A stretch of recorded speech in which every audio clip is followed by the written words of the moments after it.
Welcome to Native Plant Pollinator Gardens. We're going to look at native plants, including flowers, grasses, and sedges that support insects from egg to wing. So we'll look at plants that are beautiful to us and to wildlife above the soil line, but also doing things in the soil, underneath that soil line, that are helping a larger environment. Howdy to you. I'm Benjamin Vogt. I run Monarch Gardens, Prairie Garden Consulting and Design, but you probably already knew that. A few notes about this presentation. You can obviously stop at any time you want to. You got to go eat some lunch or go on a vacation to Hawaii. That's fine with me. So I think that's it. Let's go. First, I might tell you a story about a black swallowtail. I was on my knees in my garden one day and heard something flapping across the mulch path behind me. Turned around and there she was. You can see she's pretty chewed up. Was eaten by some birds most likely, and certainly towards the end of her life, given how faded her wings are. So I picked her up and decided that we should go to one of her host plants. Here's a native host plant called Golden Alexanders. Helped her lay the last 5 eggs of her life. Next day I went outside, couldn't find her anywhere, but her eggs were there. And then a few days later, of course, the eggs hatched. And these are the caterpillars. Like a lot of moths and butterflies, they'll have 5 instars or 5 stages, shedding their skin each time. And on the left is about the 3rd instar for a black swallowtail. And on the right would be the 5th or last instar. Let's go back up to Golden Alexanders just to give you a primer of what we're going to be doing today. We're going to look at around 80 native plants along with a lot of other information. And here on the right you can see, once again, you can pause this anytime you want to and jot down this stuff, and you can see when what their bloom period is. That blooming is going to vary on whether you're in Minnesota or in Georgia, obviously, because summer starts, spring starts sooner in the south than it does up north. Then on the bottom right, I'll give you some interesting tidbits sometimes about other benefits and interesting facts about these plants as we look at them. That's Zizia. Here's your black swallowtail. Let's look at a quote by Rick Dark, the landscape designer. He says, "In the vital balance, the plants we choose to grow and the ways in which we grow them should be guided by our personal values, our ethics. Making note of these and referring to them offers a practical way to stay on course or to determine when the course needs to be adjusted." Let's look at a quote by somebody else. I bet some of you will know who this is pretty quickly. "The land ethic simply enlarges the boundaries of the community to include soils, waters, plants, and animals, or collectively the land. That land as a community is a basic concept of ecology, but that land is to be loved and respected is an extension of ethics. A land ethic then reflects the existence of an ecological conscience, and thus in turn reflects the conviction of individual responsibility for the health of land. We can be ethical only in relation to something we can see, feel, understand, love, or otherwise have faith in. A land ethic implies respect for our fellow members and also respect for the community as such." That's Aldo Leopold from his book, Sand County Almanac, which everybody should read. So you can see here already, I started with the story of the black swallowtail butterfly, because if we can see, feel, and touch nature, we'll be more connected to it and we'll want to do something about ensuring its biodiversity, especially as we work through climate change and the 6th mass extinction that's going on right now. I want to start off by looking at native bee benefits, because native bees are just an incredible group of pollinators, far superior to European honeybees, and certainly something I know that we'll all be gardening for, along with other pollinating insects like butterflies, moths, and even flies and wasps. So looking at this, 60% of the honeybee hives in the U.S. are needed to pollinate just one crop, and that's almonds in California. That's a very dangerous monoculture on top of another dangerous monoculture. We need to be thinking about supporting our native bee species, which are far more numerous and far better at pollinating. A lot of these native bees are oligolectic, which means they can only survive or only complete their life cycle by using pollen from certain native species. So there are native bees out there who time their emergence when a certain aster species bloom or several aster species bloom. And then they use that pollen, that specific aster pollen, to bring back to where their eggs are. And then the eggs turn into larvae over the winter or whenever that period is. So they're only using one species or a few species of plants. It takes 250 native mason bees to pollinate 1 acre of apple trees versus a whopping 15,000 honeybees. And we got 4,000 native bee species that are doing so much. We have so many plants that are dependent on native bees so much ecology, so many environments and ecoregions, and we have so many native bees depending on native plants. Native bees are way not into stinging because most of them are solitary. A lot of the females don't even have stingers. They just have sharp little ovipositors where they're laying eggs on the back end. So there's no hive to defend. They're just out there doing their own thing by themselves, so they're not very aggressive at all. If you ever held a bumblebee, you know what I'm talking about. There's a 200-yard range for smaller bees. You've seen those small bees. You're like sesame seed size. And then the 1 mile range for bumblebees. But for European honeybees is 2 to 4 miles. That's why we manage them so much. Their range is very large. But overmanaging them also stresses them out. 75% of native bees nest in the ground. So we can have open soil, loose loam, gravel, empty rodent holes. That's going to be helping our native bees out. The other 25% nest in cavities like trees and stones and things like that. Here's an example, pollinator efficiency. Honeybees are only 72% efficient at pollinating plants. Native bees are 91%. That's largely because we have so many native bees and we have a lot of specialist relationships going on between native bees and the plants. What are some benefits of native plants? Well, 90% of insects can feed only on native plants. That means they can only feed on plants that they have an evolutionary history with, and that history spans millennia, not just a few decades or 100 years. 96% of our birds feed exclusively insects to the young. So we're talking caterpillars and things like that. And I mean, natives sustain 35 times more caterpillars than an exotic plant does. 22% of bird species are going to lose 50% of their range by 2050 due to habitat loss and climate change. So that's sort of indirect habitat loss because of climate change, direct habitat loss because we do a lot of building. We make farms and we have roadways and parking lots and all that stuff. We're looking at 230 bird species threatened with extinction in the U.S. by 2100. And we already have 50% fewer birds than we did in 1975. Grassland burns, they're the most affected, probably the most threatened group in the United States. Am I cheering you up yet? This is probably a good time to pause this class and go get a cup of coffee. No, don't do that. Okay, let's go with this. Let's keep going. Kids today see 35% fewer butterflies than their parents did 40 years ago.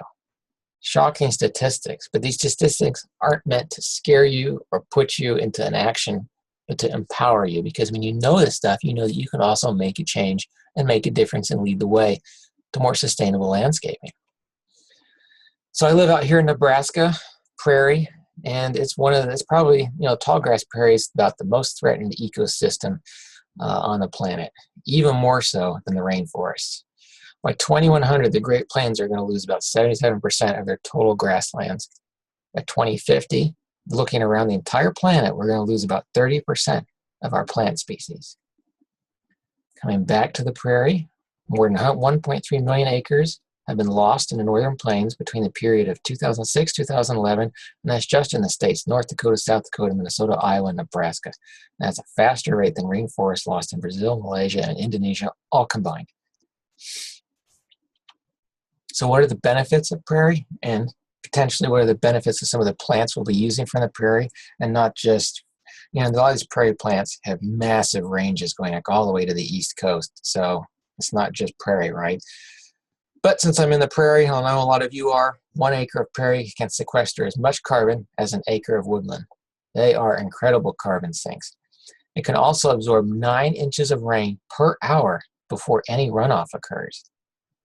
That's because up to 1/3 of a prairie plant's roots die each year, and that's amending and aerating the soil and helping water penetrate deeper down into the soil, going down to the aquifer, recharging those aquifers, recharging lakes and rivers. Plants like Indian grass and sunflowers can even remove toxic heavy metals and other contaminants from polluted soils. Awesome stuff, I tell you. All right, are you ready for the stretch run? We're going to look at a lot of perennial forbs. This means native wildflowers that come back from the ground every year. So you can cut them back. Actually, you shouldn't cut them back, and we'll talk about that later. So here we go. We're going to look at plants going straight from spring, early spring, about April, all the way going into late October, even to early November. So just think we're going around the seasons. Here is Pasque Flower. It's native mostly to the northern plains, northwest and midwest region. But man, it's really awesome. It's got fuzzy leaves and fuzzy petals. If it snows or if it gets down to 20 degrees and it's blooming, it's just fine. It's like, whatever, man, I can handle that. And it will bloom very early. So, even earlier tulips, a little bit later than non-native crocus. But you're going to see a lot of early pollinator action on this. If anybody's coming out early because of a warm streak, any flies or bees, they're going to be coming straight to this plant. Doesn't get very big, has lovely, wonderful seed heads that look like troll doll hair. Baptisia, wonderful group of plants. This is the taller one that gets probably mine are probably 4 feet by 4 feet to tell you the truth, but they're pretty mature now, maybe 7 years old. Takes them a couple of years to start blooming, so if you're planting from a 3-inch pot or a plug or something, be patient, because they're working on establishing a very deep taproot. That taproot means you shouldn't ever move this plant, because if you try to move it, you're going to kill it, because you got to hack through that taproot. So very drought tolerant. Incredible queen bumblebee magnet in May. When those big queen bumblebees are coming out, because they overwinter all by themselves, they come out hungry and ready to start their nest for the new season, and they'll be coming straight to Baptisia. You'll see many queens on one Baptisia plant. It also adds nitrogen to the soil, so it's a good fertilizer plant. Then we have dwarf wild indigo. It's got a smaller range, more about in the center part of the country. But it's only about 2 feet by 2 feet, maybe sometimes getting 3 feet wide. Also very drought tolerant, good taproot, going to be attracting those bumblebees. Just a really good plant for smaller gardens if you can't have the taller Baptisia. And of course, these Baptisia are host to sulfur butterflies, so you'll see a lot of sulfurs laying eggs on there. We also have a lot of spring ephemerals. These are plants that are only going to come up. They're going to come up and bloom in the spring and then die back at some point in the summer, early to midsummer. Most of them tend to be native to woodland areas, eastern parts of the U.S. I'm not going to go into them because there's just so many of them, but here's a list on the left.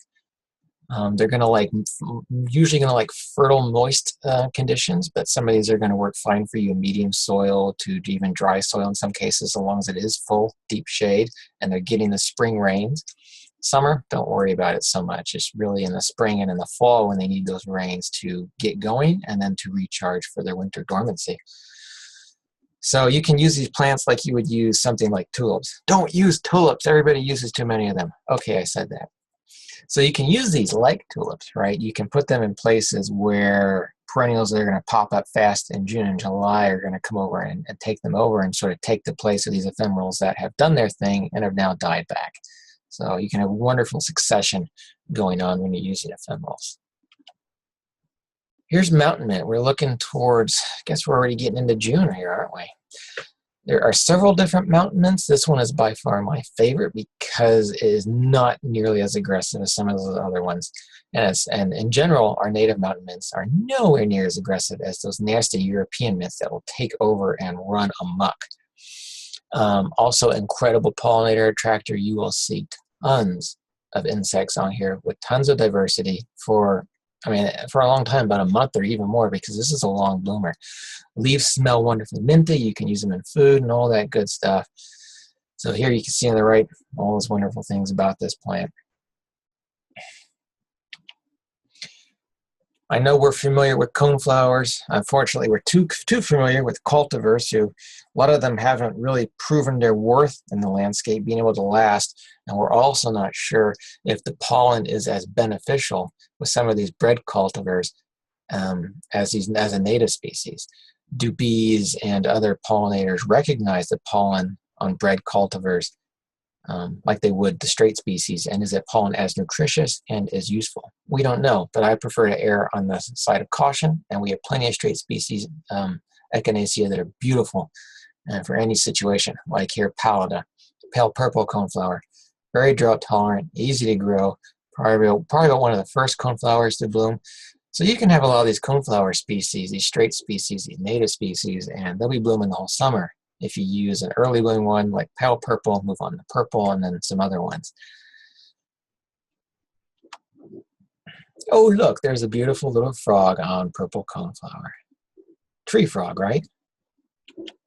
I don't know how that frog balanced on there. We have Mexican hat coneflower as well. Much larger range, incredibly drought tolerant. Probably only lives for a couple of years, but it will self-sow if there's open soil underneath. Comes in red and yellow. You usually don't know what you're getting because hybridizes a lot with itself and doing all kinds of funky things.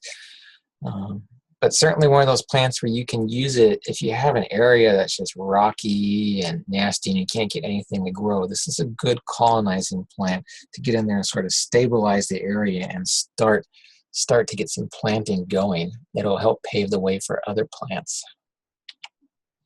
We have gray-headed coneflower, much taller, 4 or 5, maybe even sometimes, well, maybe not 6 feet, probably 4 on 4 feet. That'll bloom about midsummer for you, late summer. And I think the seed heads look pretty good in the fall until the birds come to eat them. It will certainly also one of those pioneer species that will come into a disturbed area first. And as competition starts to grow, gray-headed coneflower will get knocked back and eventually disappear. So don't worry about it taking over your garden because hopefully your garden is being planted thickly.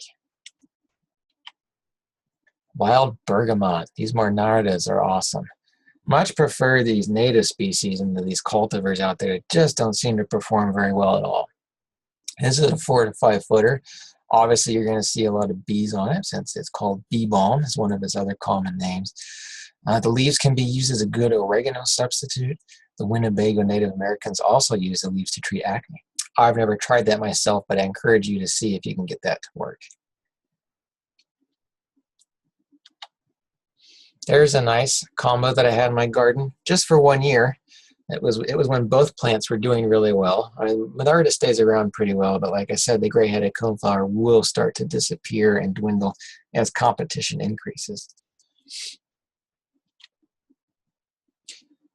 Black-eyed Susans are nice, right? Rudbeckia hirta. This is my favorite species because the leaves are fuzzy and blooms a long time. You get a lot of good repeat blooming even without deadheading.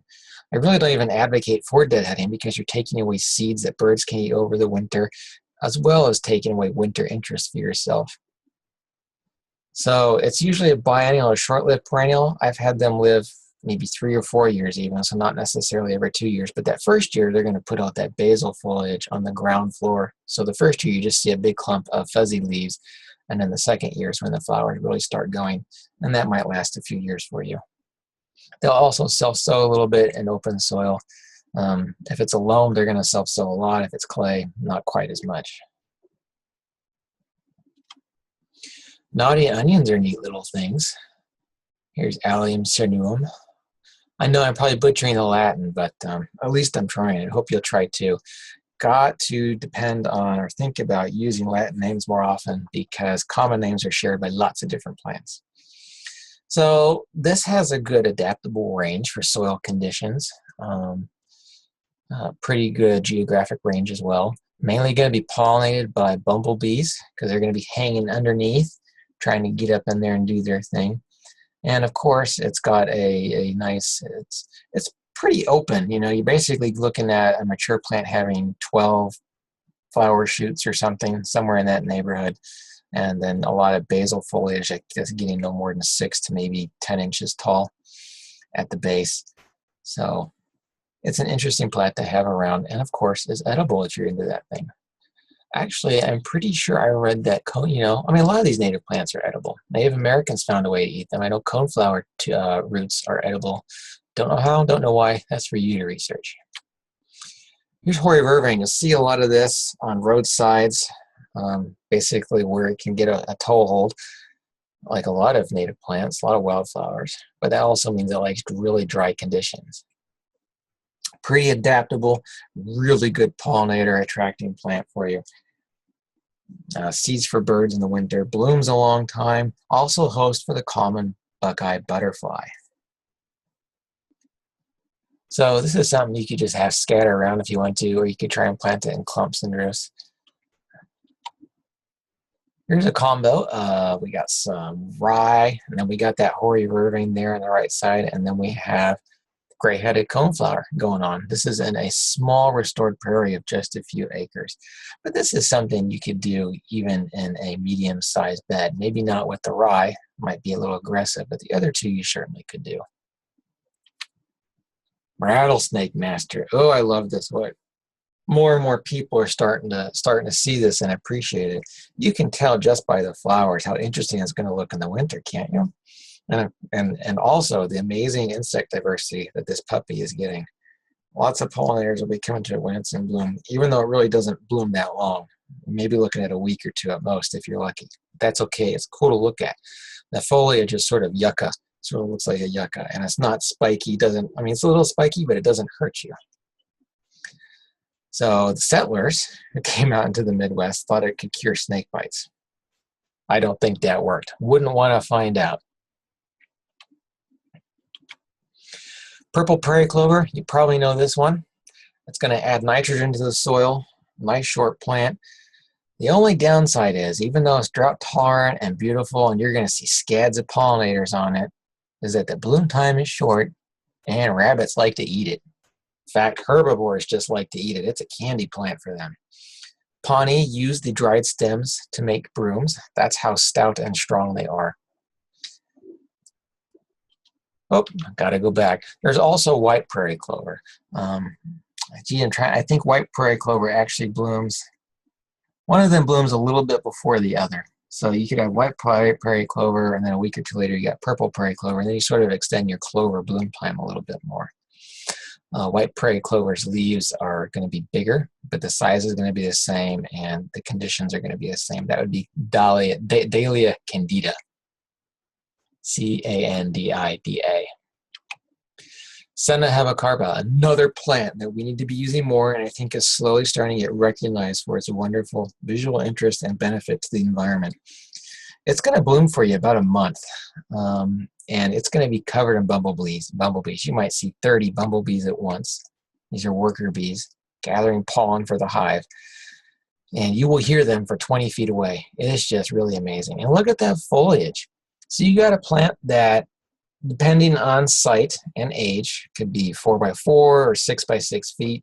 This one right here is probably about 6 feet. It's a much older plant. But that foliage almost looks tropical.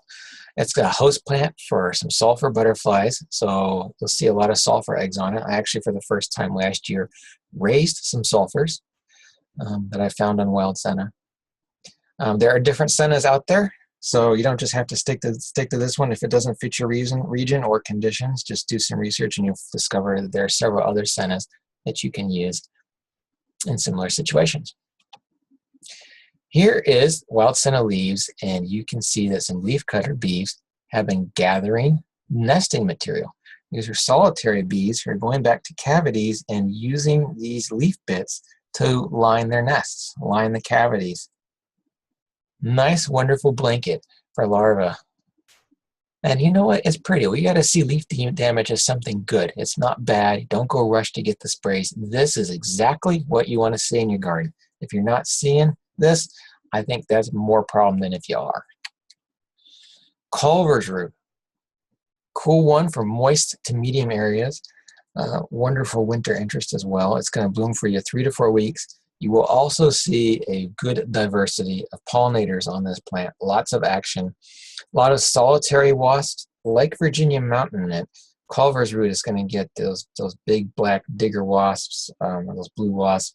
And they're solitary species. They're not out to sting you. I have had my face literally in the middle of that clump of Culver's root, and I've never had any problems. I don't think I've ever been stung by anything, actually. So do not go in fear. Support these pollinators. Even wasps are hesitant. By the time wasps are out there nectaring and pollen, they're mostly done being aggressive or just hungry. We got lots of Joe Pye weeds, right? Recently had the Latin change on them. It used to be Eupatorium, and now it's Eutrochium. So first off, there's sweet Joe Pye weed, which is a little bit shorter and can take a little bit more shade than some of the other Joe Pye weeds. There's the conditions in the range on the right. You will certainly see, and I've always found this odd, tiger swallowtails really seem to prefer to nectar on Joe Pye weed. I don't know what it is. I don't know if it's the height or if that rotting, moldy smell of the flowers really gets them. Maybe it's a little bit of both, huh?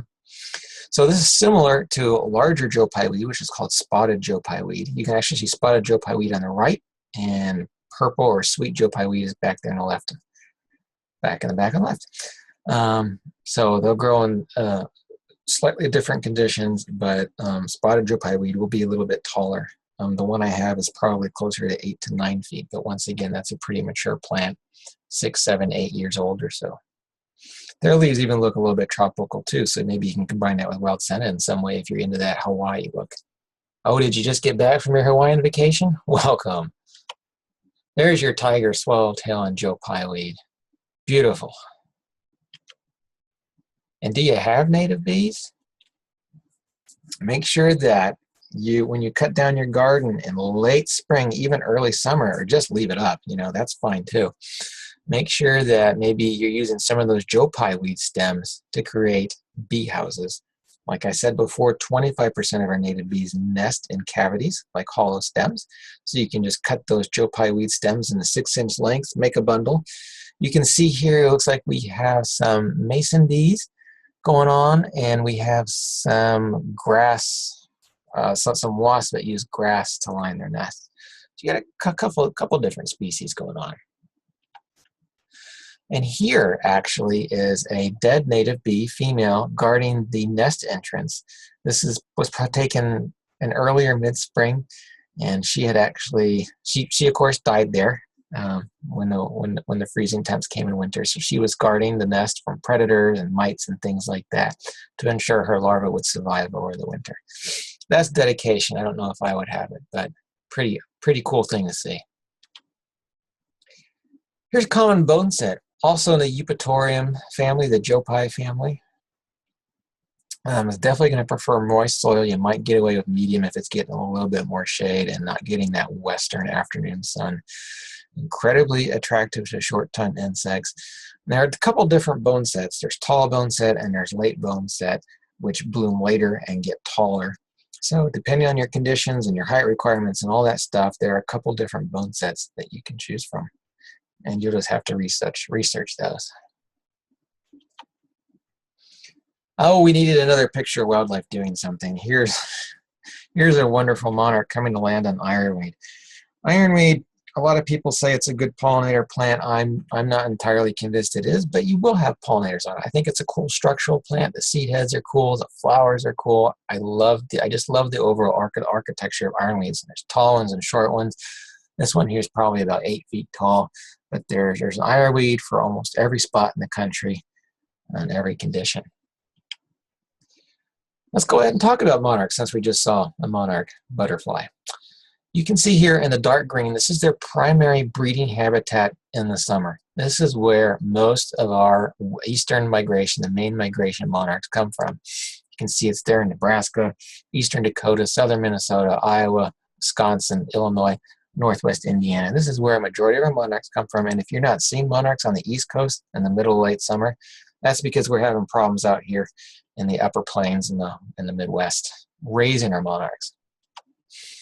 And this is usually why we're losing tallgrass prairie habitat. That's their primary, main, #1 super duper habitat. The darker this blue is on this map, that means more prairie's been plowed up and converted to row crops like corn and soybeans. So let's talk about some of the milkweeds that can serve as a host for monarchs, but not just monarchs. The wonderful thing about our native milkweeds is that they're supporting an entire ecosystem in and among themselves. They're not just a host for monarchs, they're a host for things like milkweed beetles and milkweed bugs and tussock moths and a whole bunch of other things that are going on. They're part of the ecosystem. That's why, using tropical milkweed just seems a little bit silly to me. It's not native to most of the country, and it's missing out. It's missing out on supporting the larger ecosystem services. So when we have over 100 species of native milkweed, why would you use tropical milkweed? Okay, that's my mini rant that's over. Here's swamp/red/rose milkweed. You'll see it called different names. A lot of people think swamp means that it has to be grown in a swamp. Far from the truth. I got some growing in 50-50 shade and medium to dry soil. It's not as robust but it still puts out blooms and it still gets about 3 feet tall. So you just got to experiment. And if you can find wild seed out somewhere near you, you know, don't gather more than 10% wild seed, but maybe you'll find a milkweed growing in a place that's less hospitable and think, man, I need to grow that. I need to cultivate that. So more adaptable, as name suggests, and doing a lot of good stuff. See, here's some milkweed beetles doing their thing. Got some nymphs on the left, and you got mid-stage insects on the right, and then adult insects on the right as well. We have common milkweed. Now, a lot of people know that common milkweed and also showy milkweed are going to be a tad bit aggressive, but it's really, really easy just to snip off their heads. And probably the most attractive milkweeds are common milkweed, showy milkweed, swamp milkweed. Those are the ones that are going to get the most monarchs laying eggs on them. Sullivant's milkweed is becoming rarer and rarer because it really needs good, high-quality tallgrass prairie habitat. And like we just saw, that's a rare thing. 1 to 3% of the tallgrass prairie is left. Somewhat adaptable, would probably prefer a consistent moisture soil. Medium soil would be fine. Smooth, it's got smooth leaves, so it's different. It's different than common milkweed that's sort of fuzzy on one side. So smooth on both sides, like a baby's bottom, I would suppose we'd say. Certainly not as aggressive as common milkweed, much more behaved. It will run on you a little bit. Like common milkweed, it will certainly run a lot more in a loam than it will in a clay. That's the wonderful thing about clay soil. It helps keep our plants in check a little bit. Milkweeds have different levels of carnelides in them. That's the chemical that makes monarchs really unpalatable to predators. So a predator is going to go eat a monarch and then going to have convulsions and heart palpitations and be thrown up because it ate the monarch, and hopefully to remember, hey, I don't want to eat that orange thing flying around anymore. Some of the most toxic species of milkweed are Asclepias asperula and Vestida, but it's actually more the mid and lower level milkweeds where monarchs become the most toxic, and that's a complicated recipe of things that just don't have time to get into right now. But species like Viridis, Syriaca, and Speciosa. Recently damaged milkweed plants are actually going to produce even more of those toxic chemicals within the first 24 hours of being damaged. So you might even see more monarch egg laying going on if you got a healthy population of adults around. And once again, the milkweeds that the monarchs are most using, Speciosa, Syriaca, Purpurescens, Incarnata, maybe even Sullivante a little bit in there. Definitely not Asclepias tuberosa. That's the orange one you see. If you like orange, that's great, gives you a different color, but very, very few monarchs. I don't even grow it in my garden anymore because it just doesn't do anything. But it's a nice design plant.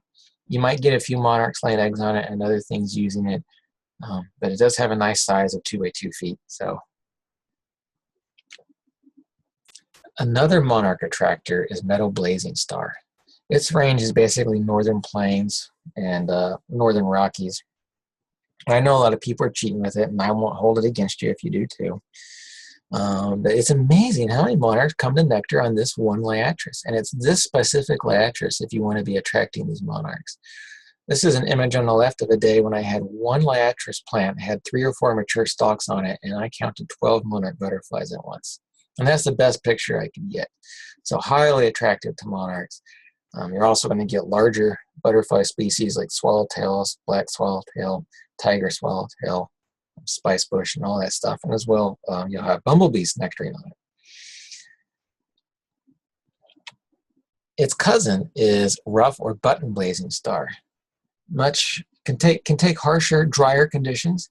Even though Meadow Blazingstar is pretty gosh darn adaptable, this one's even more adaptable as far as talking drought tolerance. The Pawnee actually chewed the corm into a paste and then blew that into horse nostrils to increase their endurance. I don't know if that worked, but that would be another interesting experiment for you to try sometime. I'm not endorsing it, so don't come after me. You can see too, it's really different than the more common liatris we see for sale in nurseries that just have that straight spike of blooms going up. So there are tons of liatris species out there to experiment with, short ones and tall ones, and ones that can grow in rocks pretty much, and ones that can grow in swamps pretty much. So research and experiment and experience these different liatris species, because there's more than what you just see at the nursery. There's more than just one or two. Like Scaly Blazingstar. This is a shorter one that does really well in drought conditions, as well as slightly moist as well. Its roots used to be used to alleviate snake bites. Dotted liatris, Liatris punctata, is also very drought tolerant. Looks a little different. Looks more like a dwarf version of Liatris aspera. But here is Scaly Blazingstar, interesting to look at. Probably only about 2 feet tall, if you're lucky. Very open habit. Sunflowers are incredibly important for lots of wildlife. Birds are going to be eating the seeds. Insects are going to be going after the pollen and the nectar. And there's not just nectar in the flower head. There's nectar, what we call extra floral nectar. It's behind the flower. It's along the stem in places. So a lot of times you'll see ants and beetles and things hanging out like 10, 20 at a time somewhere along the stem. And you're like, what's going on? Well, they're eating, man. There's good stuff all over the place. A lot of our sunflowers are well behaved.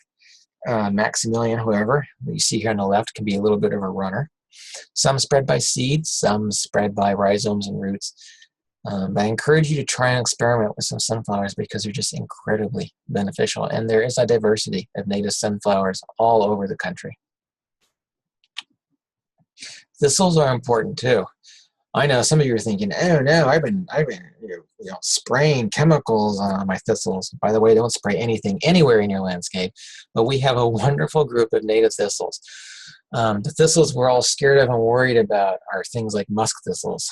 And those are definitely invasive and hurtful to environments. But our native thistles tend to have silver undersides on their leaves. They don't always, but a large number of them do. And that will help you know that this is a beneficial plant, because it will attract a ton of pollinators. Plus, it's just darn cool looking. Monarch thinks so anyway. Rocky Mountain bee plant. This guy is an annual. Will self-sow, so that way you can have it keep going in your landscape. Incredibly attractive to bees, hence its common name of Rocky Mountain bee plant. Also tells you something about where it's from. The Spanish Americans made tortillas from the seeds, but those tortillas weren't quite palatable, sort of more of a desperate measure. But if you're into making tortillas, you can give it a try. So we have blue mistflower. This is also, sort of in that eupatorium area, but only 2 feet tall. Wonderful yellow fall colors in about mid-autumn or so. You're going to see lots of pollinators on it. It doesn't have a super long bloom time, probably just about a week, but you will have a scads of insects enjoying its nectar. And there's the conditions on the right for you. So it's something that you could interplant, right? It'll ramble on you. It'll spread slowly on you in a loam soil, and even more slowly in a clay soil. But you can plant things in and amongst this. Some grasses would be nice, some taller plants. I don't know, maybe a Rattlesnake Master with a different kind of foliage for good contrast. Lots of ways you can play with these plants in a design and just have fun with them. Goldenrods, super, super important, and they do not cause hay fever. That's ragweed. Ragweed pollen floats around in the air. Goldenrod pollen is very sticky and very heavy and can only be spread around by insects who are getting it attached to their bodies because it's so sticky and heavy. Stiff goldenrod is a good one. It has a nice upright habit. Out in prairies and grasslands, you'll see it really only at 2 to 3 feet high, but when you bring it into the garden, it's like, whoa, this is awesome, man. I can do what I want. It's so fertile and so moist, and they'll get 3 to 5 feet tall. I'd say most of mine are 4 to 5 feet tall. Small footprint though. Goldenrods are super, super, super, super beneficial to pollinators and insects, and the birds eating those insects. Going to be one of the last plants that insects who are migrating or getting ready to overwinter are going to be using for food. There's lots of different goldenrods. Stiff goldenrod tends to bloom earlier, August, September. There are some that will bloom even later than that. Just find one that works for you. We got 25 species of goldenrod native to just the Great Plains. So think about how many other goldenrods we have around the country. It's also a host to several moss species. A lot of these native plants are host to all kinds of different species. I just didn't have room to put them here. They're so wonderful. We're falling in love today, aren't we? Here's Zigzag Goldenrod. This is definitely a shade-tolerant, slow-spreading by rhizome or roots, zigzag goldenrod. I guess I should say it's spread by roots. You're going to see that a lot of Adrena bee species, these are smaller native bees, really depend on goldenrods. They need that pollen, that specific pollen, to complete their life cycle and feed the larvae back in their solitary nests. If you have it in loam soil and that's slightly moist and it's getting a little bit of sun, it's probably going to spread a little bit faster on you. I planted a 3-inch pot, I don't know, 5 years ago or so, and that plant now is probably 3 by 3 feet. So easily dividable and gifted to other people, and I gifted to other areas of my garden, and my garden's happy. You'll see a ton of pollinators on this as well, with a pretty good long bloom time of about 2 weeks. The flowers smell fantastic. I'll tell you a secret, the flowers actually smell like my dearly departed grandmother's perfume. So every time I smell it, I am eager to smell it every early fall so I can remember my grandmother and the good times we had. Asters are also important for fall, right alongside those goldenrods. You probably already know this, but you probably don't know we have so many wonderful aster species just like the goldenrods. This is smooth aster. It's pretty gosh darn tolerant to a whole bunch of situations. You will see a massive amount of pollinators on it. The leaf color in the fall is also quite nice. So give this one a try. It's certainly not aggressive, and it will get, after a couple of years, a good height on you of 3 to 4 feet tall. So it can be an interesting architectural plant as well, especially among some shorter grasses like Bluestem or Sideoats Grama. We'll look at those grasses pretty soon. Here's Calico Aster. This is a shade-tolerant aster. You can give it sun too. It's just going to need a little bit more moisture in the soil. So you will also see a ton of insects on this. I know I'm saying ton of insects, but you know that's the whole point of this presentation, right? You're trying to support insect diversity, and insects are the base of the food chain. They are everything. Without these pollinating insects, we don't have as many flowers, we don't have as many frogs, birds, and all kinds of stuff going on. So we need them. We need the nuts and we need the fruit that they give us. Calico Aster, like several different kinds of asters, are host to silvery checker spot and procrescent butterflies. Aromatic Aster is probably one of my favorite ones for 2 reasons. I mean, it's not quite as attractive for pollinators as some of these other asters, but man, does it bloom late. And it will go through a couple of hard freezes too and still have flowers on it. In fact, the foliage will stay on it most of the winter too. You can see here in the pictures, those are the blue flower plants. There's 3 of them. They have a nice shrubby mounding habit, so you can have them be small shrubs in the landscape and just place them here and there. Plant them in clumps and drifts so they're more attractive to pollinators flying overhead. Often an indicator of a healthy prairie. And man, do it, man. Drought tolerant. I might have a dozen of these in my landscape now. I love them so much. But you know, I just plant them and forget them. I don't advocate that. I don't advocate that in general, but for this one, you can really do that. Plant it and forget it. Water it once when you put it in the ground and let it do its thing. All right, so if you want to take a coffee break, go for it right now. We're going to look at a few grasses and sedges real quick. These are, well, they're really cool. You got to have grasses, right? You can use grasses as sort of a matrix in your landscape, so they're sort of serving as a green mulch. You can see in this image on the right here, this is an early garden where I used wood mulch just as sort of a temporary stopgap measure until the plants fill in and become their own green living mulch. So I will never have to mulch again with stuff brought in as labor intensive and costs money. Let's look at Indian grass. Wonderful drought tolerant tall grass native species with cool seed heads, as you can see on the left there. As the sun is beginning to set, they're really catching the light and dancing beautifully. It can take a slightly moist soil well. It's pretty gosh darn adaptable. It's a clumping plant. In open, loamy soil, it might self-sow on you a little bit. I've actually have some self-sow a little bit in my back lawn that I'm converting to a mini prairie, but that's fine with me. And it's probably more because I threw the seed out there one day just to see what would happen. A lot of our native grasses are host to skipper species and food source for grasshoppers. You will also see during the season birds using grasses for nesting material, as well as in the winter for cover during a blizzard or windstorm. I can't tell you how many times I've seen birds huddled underneath arching grass stems, tall grass like switchgrass, bluestem, and Indian grass. They're all huddling 6, 10 at a time as the wind drives snow around, and pretty cool. I love to see this stuff. I love to see the landscape working on multiple levels. Here's little bluestem. There's a lot of cultivars of this, some bred, some selected for different fall foliage. I always just like the straight species because I know that that's going to be the most attractive to wildlife. Nature knows more than I do. You can see the kinds of insects that it hosts, and birds will be eating lots of those insects as well. The seeds are probably going to be something used by birds and wildlife later on in the season when there's not as much available. But it's going to be native to most of the country. Pretty gosh darn drought tolerant, wonderful fall color. Just a beautiful native grass, probably one of our best. Sideoats Grama is another bunch grass like the other ones, not spreading by rhizomes or roots very much at all. Very drought tolerant. You can see the seed heads are pretty cool. If birds and other wildlife, bob whites, like they're ground birds, they might come and eat the seeds, but usually the seeds stay on through about midwinter. It's just a beautiful low maintenance grass that you can use as a ground cover or matrix plant to serve as green mulch. So why not plant 100 of them in your new garden? Seriously, that's probably a good number. Prairie Dropseed, beautiful fall color.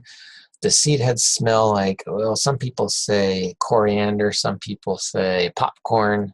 So it depends, but they do have an interesting aroma when you get your nose up into there and get your hands on them a little bit. Host to some leafhopper species. This is a plant. This grass is going to take a little bit longer to establish than the other ones. That's okay. Certainly hard to grow from seeds, so I wouldn't suggest doing that. But if you get it in plugs or 3-inch pots, it'll take a couple years for it to get to mature height and size and width. Our sedges are underappreciated, undernoticed, and underused, but they're coming more online, I think. Now, this is one of my top ones, long-beak sedge. It'll grow in a variety of conditions. Usually we think of sedges as being moist, shade-loving plants, and some of them are, but actually most of our sedges are way more adaptable than that. If you give them a chance. This one, for example, you can do it in the sun with a little bit of moisture. You can do it in shade with practically no moisture, and it'll reward you. These are early season foliage. On the left is a little bit more lime green. It will get interesting seed heads on it early to midsummer. So usually you see sedges doing their green thing mostly in the spring and the fall, but they will still look good in the summer as well, especially if you've got other plants helping shade them and conserve soil moisture. But again, sedges are very adaptable. This is ivory bristle or bristleaf sedge. It works as a nice puffy, floofy, tufted sort of ground cover. Not getting more than 6 inches tall, maybe 8 inches tall at most. These plants are a couple years old and starting to spread out a little bit. So a cool little ground cover you could use between steppers or near steps or something like that.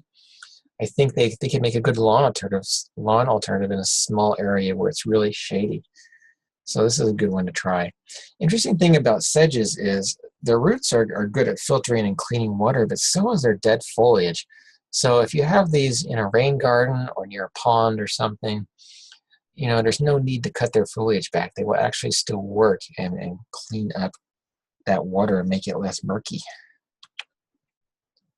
Okay, so we've looked at all these plants. We've looked at a bunch of forbs. We've looked at a bunch of grasses. We've looked at a couple sedges. There's actually way more sedges out there, but I want you to get curious, and I want you to explore what those sedges are. Who are we gardening for? Are we gardening for ourselves? Are we gardening so that we have a beautiful space to look at out back or as we drive up to our home or drive up to our businesses? Are we gardening for our friends, our family? What is the purpose of a garden? I think anymore the purpose of a garden is to be both beautiful to us, but at least 50%, maybe more now in this day and age, is to be beautiful to things like bees coming together pollen on asters. Our gardens need to be beautiful for hummingbirds coming to nectar on blue sage. Wonderful drought-tolerant plant, by the way, you should try. Smells wonderful. We've got dragonflies coming to land on liatris buds in gardens that are beautiful to us and beautiful to them. I have lots of dragonflies. I have a couple ponds nearby, but they're coming to skim mosquitoes in my garden and help make me itch less. We have moths, cool green alien eyes, nectarine on goldenrod. We got bumblebee hummingbird moths, nectarine on some salvia. Ants kissing native bees on Pasque Flower. I'm an equal opportunity sort of guy, you know, love is love. I do not judge. Love to see this though in my garden. We're gardening for queen butterflies. Queens also use milkweed to lay their eggs on, just like monarchs. Queens are about in the southern United States, but last couple of years I've had exactly one come up. Definitely not the same one, of course, but I've had one every mid to late summer pop up from Texas on the wind or something, as confirmed by a monarch, confirmed by a butterfly specialist. So these are cool to see, these rare migrants. A designed landscape that does not see beyond the human is a landscape that is devoid of the human. It's devoid of forgiveness, mercy, hope, equality, and community. I wonder, are you starting to think this way too? Because we're gardening for wasps, right? Don't be afraid of wasps as they're busy on goldenrod. They're usually just minding their own business and can care less about you. We're gardening for spiders or taking in honeybees on a milkweed bloom. You can see that crab spider, right? We're gardening for predator birds. Here's a sharp-shinned hawk who came in and made a very, very clean kill on a junco. No blood, just a few feathers. That's okay. I want to see that stuff happening in my landscape. I want to see the whole functionality of the ecosystem at work and at play. I want to bring nature home, as Doug Ptolemy says. I want to give it a home, and I want to be reconnected to the world around me. That's what we're doing here today, I hope. We're gardening for goldfinches who are coming to get seed off of coneflowers. Perhaps a little bit too early on these coneflowers, but he's doing a good job. We're certainly gardening for bees who give us attitude. We're gardening for flies that in their butt reflect us. Can you see my head there, my shoulders, and my torso? That's a decent picture if you stand back. Leave those stems high in the garden because native bees are using that as habitat. I leave my stems probably about 2 feet tall now. You can do 12 to 18 inches. I think this year I'm just going to leave my garden up almost completely, because after about June 15th, I can't tell what's old and what's new anymore. That new growth is just taken over. So you can see here, carpenter bee has been at work excavating the pith from the center of the stem. And I guarantee you there's lots of eggs being laid down in that stem. And be a litter bug. We got tons of insects. We got spiders, butterflies, and amphibians, even all kinds of things. Bees hibernating underneath this warm leaf litter on the garden floor. Leave that litter there. And don't step on it too early in the spring. Try not to step on that stuff. We have to rethink pretty. What's pretty to us and our gardens and our landscapes also needs to be pretty to other species. This is golden Alexanders. We're coming full circle. This supports over 150 pollinator species. Just this one plant supports 150 pollinator species. I mean, I think you really need to let that soak in. If one plant's doing that, what happens when you have 30 different kinds of native plants in your landscape? Whoa, that's what's happening. Rattlesnake Master. It supports 140 pollinator species. That's incredible. So we're talking insects that are using it as a host plant, but also using it to get pollen and nectar. And some of them really do absolutely depend on them to complete their life cycle. So this is what it all boils down to for me. Your garden is a protest. It is a place of defiant compassion. That space is one that helps sustain wildlife and ecosystem function while providing an aesthetic response that moves you. And for you, beauty isn't petal deep, but it goes down deep into the soil, further down into the aquifer, and back up into the air and for miles around on the backs and legs of insects. You don't have to see soil microbes in action, birds eating seeds, butterflies laying eggs, ants farming aphids. Just knowing it's possible in your garden thrills you. It's like faith, and it allows you to live life more authentically. Your garden is a protest for all the ways in which we deny our life by denying other lives. Plant some natives. Be defiantly compassionate. I would encourage you to check out my over 150 articles, Houzz Articles. I have a new one that comes up almost every week over at houzz.com. This is just a sample of some of the article titles. You can copy and paste or just transcribe that link into your browser and go and see some of these articles, like Gardening for Bees and Why It's a Good Thing, 7 Reasons Not to Clean Up Your Fall Garden, Plants That Beat Butterfly Bush for the Wildlife Draw. Butterfly bush is a silly plant that we need to stop using for lots of reasons, least of which is hardly anything uses it. Certainly can't use it as a host plant. And you can also look on the article Garden-Friendly Natives for Overplanted Exotics. These are all free for you to look at and to share. I'm also available to present on a range of topics like what I just did now, but here's some other topics. And if you ever need a speaker, I would love to come talk to your group and organization. And if you're ready to design a garden, this is what I really love to do. Let's do it, man. Let's make some wonderful things happen in our landscapes. You can also go to my website, monarchguard.com, and sign up for a monthly newsletter where you get all kinds of wonderful tidbits like you just learned about here today, along with some philosophy and along with my pun of the month. I hope you enjoyed my class. I thank you very much, and good luck with all of your gardening and gardening for the wild around us.